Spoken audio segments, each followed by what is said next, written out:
ये साप्ताहिक बाइबल का उपदेश Plainfield Christian science church independent से है, जो प्लेनफील्ड, न्यू जर्सी, अमेरिका में है। अधिक जानकारी के लिए कृपया हमारी वेबसाइट पर जाएं www.plainfieldcs.com। आपके अध्ययन के लिए ये पाठ रविवार 23 मार्च 2025 के लिए है। विषय: सामग्री स्वर्णपथ, ग्रंथियों। परंतु हमने संसार की आत्मा नहीं, परंतु वो आत्मा पाई है जो परमेश्वर की ओर से है, कि हम उन बातों को जानें जो परमेश्वर ने हमको दी हैं। उत्तरदायी ध्यान। नीति वचन। मन की युक्ति मनुष्य के वश में रहती है, परंतु मुंह से कहना यहोवा की ओर से होता है। मनुष्य का सारा चाल चलन अपनी दृष्टि में पवित्र ठहरता है, परंतु यहोवा मन को तौलता है। अपने कामों को यहोवा पर डाल दे, इससे तेरी कल्पनाएं सिद्ध होंगी। मनुष्य मन में अपने मार्ग पर विचार करता है, परंतु यहोवा ही उसके पैरों को सिद्ध करता है। सच्चा तराजू और पलड़े यहोवा की ओर से होते हैं। बुद्धि की प्राप्ति चोखे सोने से क्या ही उत्तम है, और समझ की प्राप्ति चांदी से अति योग्य है। जो वचन पर मन लगाता है वो कल्याण पाता है, और जो यहोवा पर भरोसा रखता है वो धन्य होता है। जिसके हृदय में बुद्धि है वो समझ वाला कहलाता है, और मधुर वाणी के द्वारा ज्ञान बढ़ाता है। जिसके पास बुद्धि है उसके लिए वो जीवन का सौता है। पाठ उपदेश बाइबल में से भजन संहिता। हे यहोवा, तू धार्मी है और तेरे नियम सीधे हैं। तेरा वचन पूरी रीति से ताया हुआ है, इसलिए तेरा दास उसमें प्रीति रखता है। तेरी व्यवस्था सत्य है, मैं तेरी आज्ञाओं से सुखी हूँ। तेरी चेतावनियां सदा धर्ममय है। तू मुझको समझ दे कि मैं जीवित रहूं। मत्ती। तब यरूशलेम से कितने फरीसी और शास्त्री यीशु के पास आकर कहने लगे, तेरे चेले पुरानियों की रीतियों को क्यों टालते हैं कि बिना हाथ धोए रोटी खाते हैं। उसने उनको उत्तर दिया कि तुम भी अपनी रीतियों के कारण क्यों परमेश्वर की आज्ञा टालते हो। और उसने लोगों को अपने पास बुलाकर उनसे कहा, सुनो और समझो। जो मुंह में जाता है वो मनुष्य को अशुद्ध नहीं करता, पर जो मुंह से निकलता है वो मनुष्य को अशुद्ध करता है। उसने उत्तर दिया, हर पौधा जो मेरे स्वर्गीय पिता ने नहीं लगाया उखाड़ा जाएगा। ये सुनकर पतरस ने उससे कहा, ये दृष्टांत हमें समझा दे। उसने कहा, क्या तुम भी अब तक ना समझ हो? क्या नहीं समझते कि जो कुछ मुंह में जाता है वो पेट में पड़ता है और संडास में निकल जाता है, पर जो कुछ मुंह से निकलता है वो मन से निकलता है, और वही मनुष्य को अशुद्ध करता है। क्योंकि कुचिंता, हत्या, परस्त्रीगमन, व्यभिचार, चोरी, झूठी गवाही और निंदा मन ही से निकलती हैं। यही है जो मनुष्य को अशुद्ध करती हैं।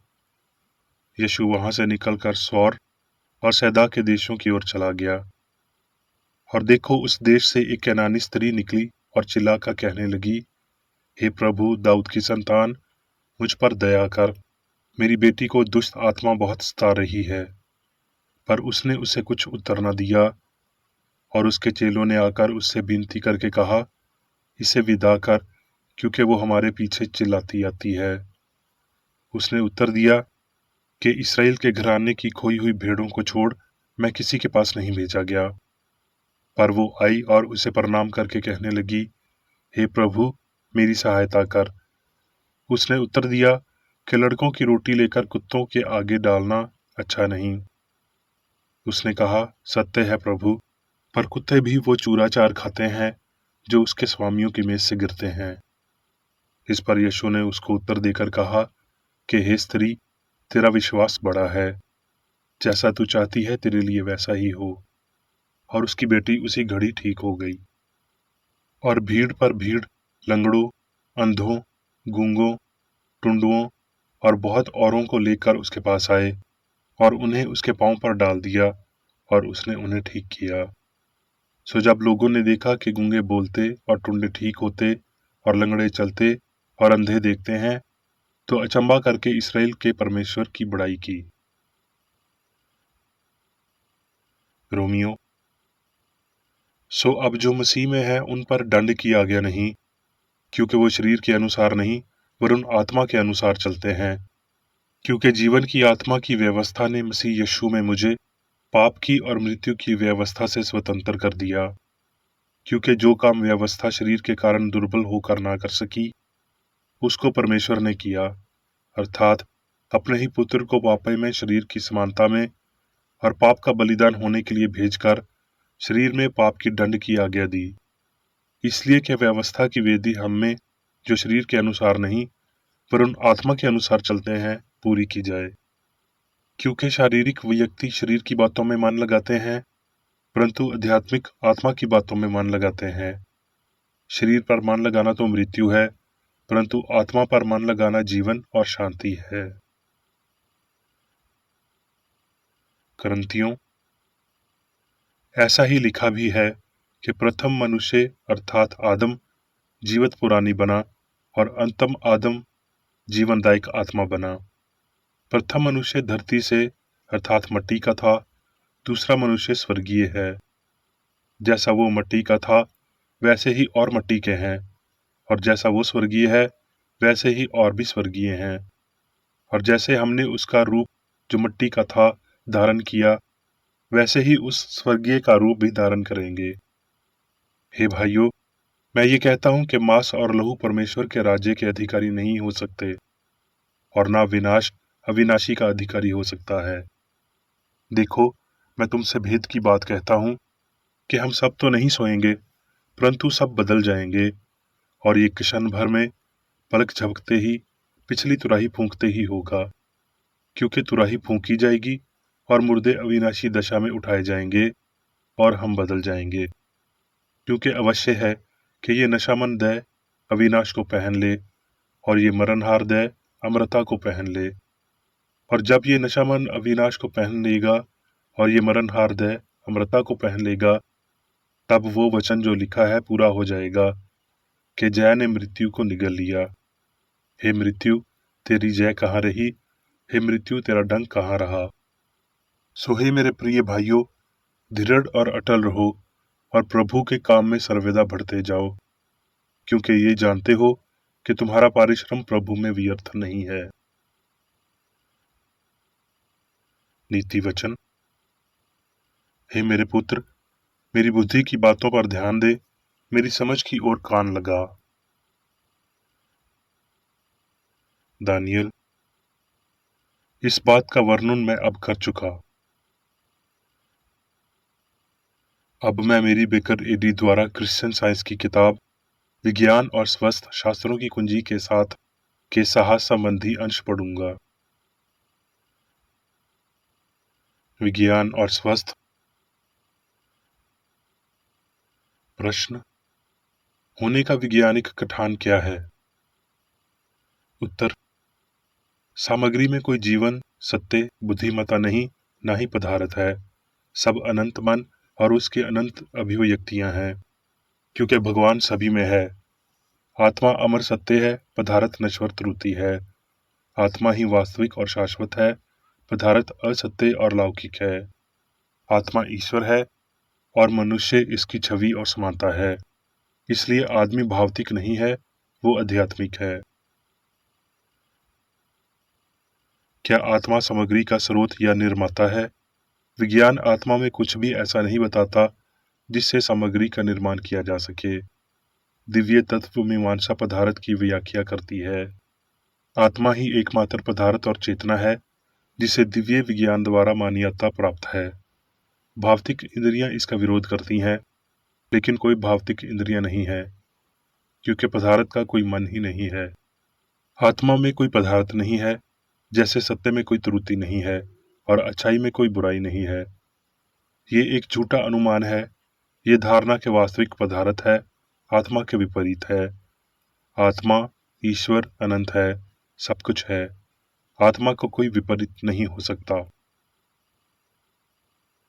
नश्वर की झूठी मान्यताओं में से एक ये है कि सामग्री प्राप्त है, ये जीवन और संवेदना है और केवल एक समारूप नश्वर चेतना में मौजूद है। इसलिए जैसा कि हम आत्मा और सत्य से संपर्क करते हैं, हम पदार्थ की चेतना खो देते हैं। ये मानते हुए कि भौतिक पदार्थ हो सकता है, एक और प्रवेश की आवश्यकता है, अर्थात आत्मा अनंत नहीं है और ये मामला आत्म रचनात्मक, आत्म अस्तित्व और शाश्वत है।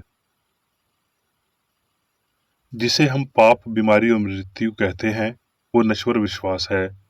हम सामग्री को त्रुटि के रूप में परिभाषित करते हैं, क्योंकि ये जीवन, पदार्थ और बुद्धि के विपरीत है। यदि आत्मा पर्याप्त और शाश्वत है, तो पदार्थ उसकी मृत्यु दर के साथ पर्याप्त नहीं हो सकता। हमारे लिए कौन सा पदार्थ होना चाहिए? गलती से बदलते हुए, परिवर्तनशील और नश्वर, या फिर बैरोकातिक, अप्रिय, वर्तानी और अमर चीज?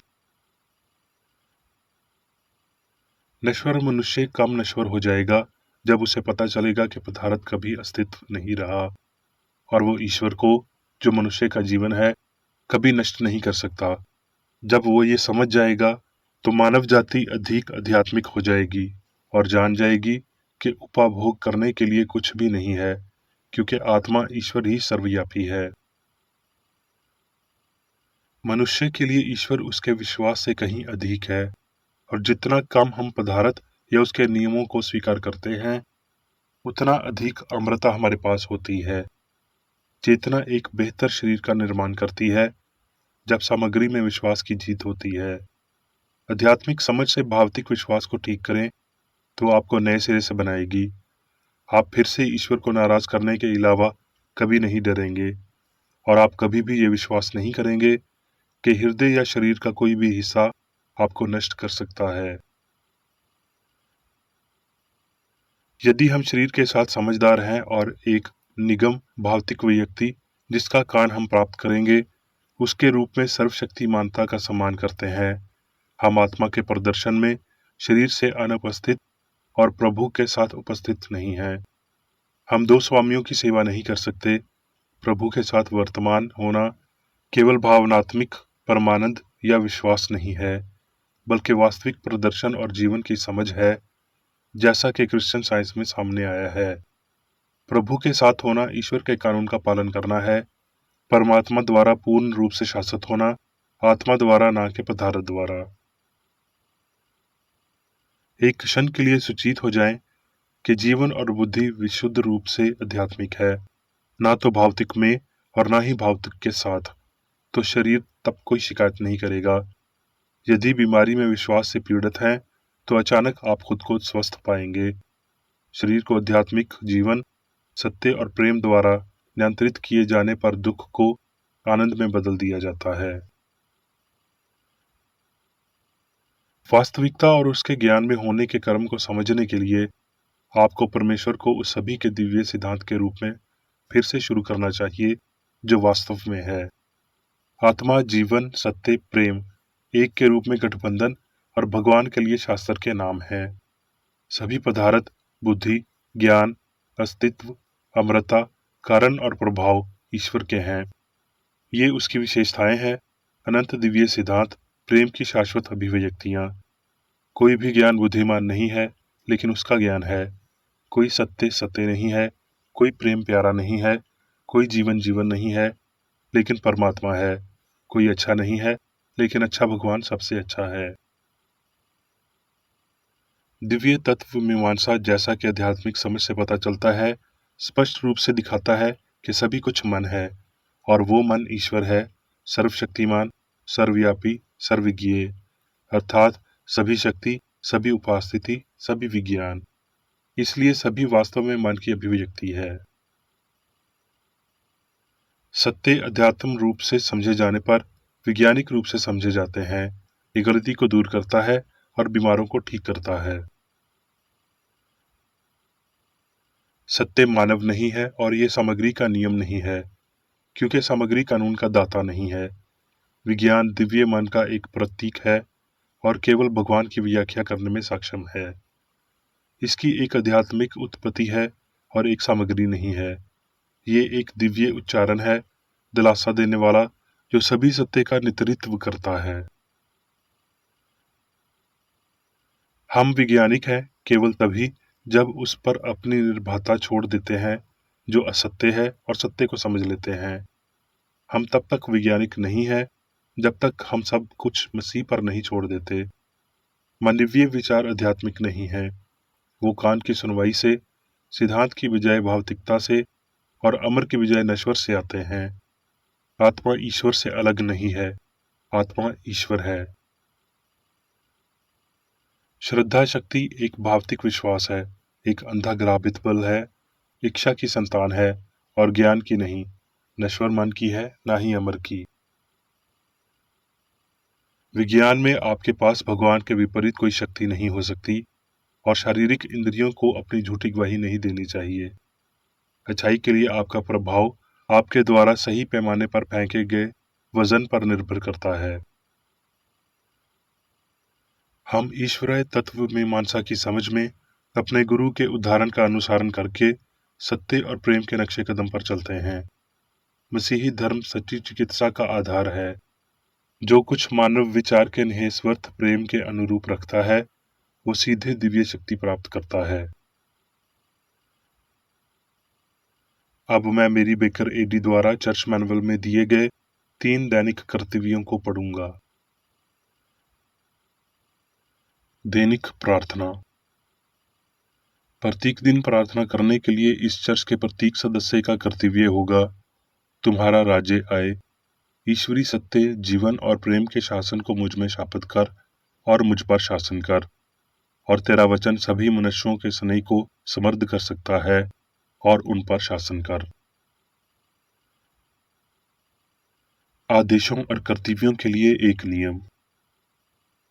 ना तो दुश्मनी और ना व्यक्तिगत लगाव मदर चर्च के सदस्यों के आदेशों और कर्तव्यों पर लागू करना चाहिए। विज्ञान में दिव्य प्रेम ही मनुष्य को नियंत्रित करता है और एक क्रिश्चियन विज्ञानी प्यार की मीठी सुविधाओं को दर्शाता है। प्यार में डांटने पर, सच्चा भाईचारा, परोपकार और क्षमा में। इस चर्च के सदस्यों को प्रतिदिन ध्यान रखना चाहिए और सभी बुराई दूर करने, भविष्यवाणी, न्याय करने, निंदा करने, परामर्श देने, प्रभावित करने या गलत तरीके से प्रभावित होने से बचने के लिए प्रार्थना करनी चाहिए। कर्तव्य के प्रति सतर्कता। इस चर्च के प्रत्येक सदस्य का ये कर्तव्य होगा कि वो प्रतिदिन आक्रामक मानसिक सुझाव से बचाव करे और भूलकर भी ईश्वर, नेता और मानव जाति के प्रति अपने कर्तव्य की उपेक्षा नहीं करनी चाहिए। उनके कामों से उन्हें आंका जाएगा और वो उचित या निंदनीय होगा।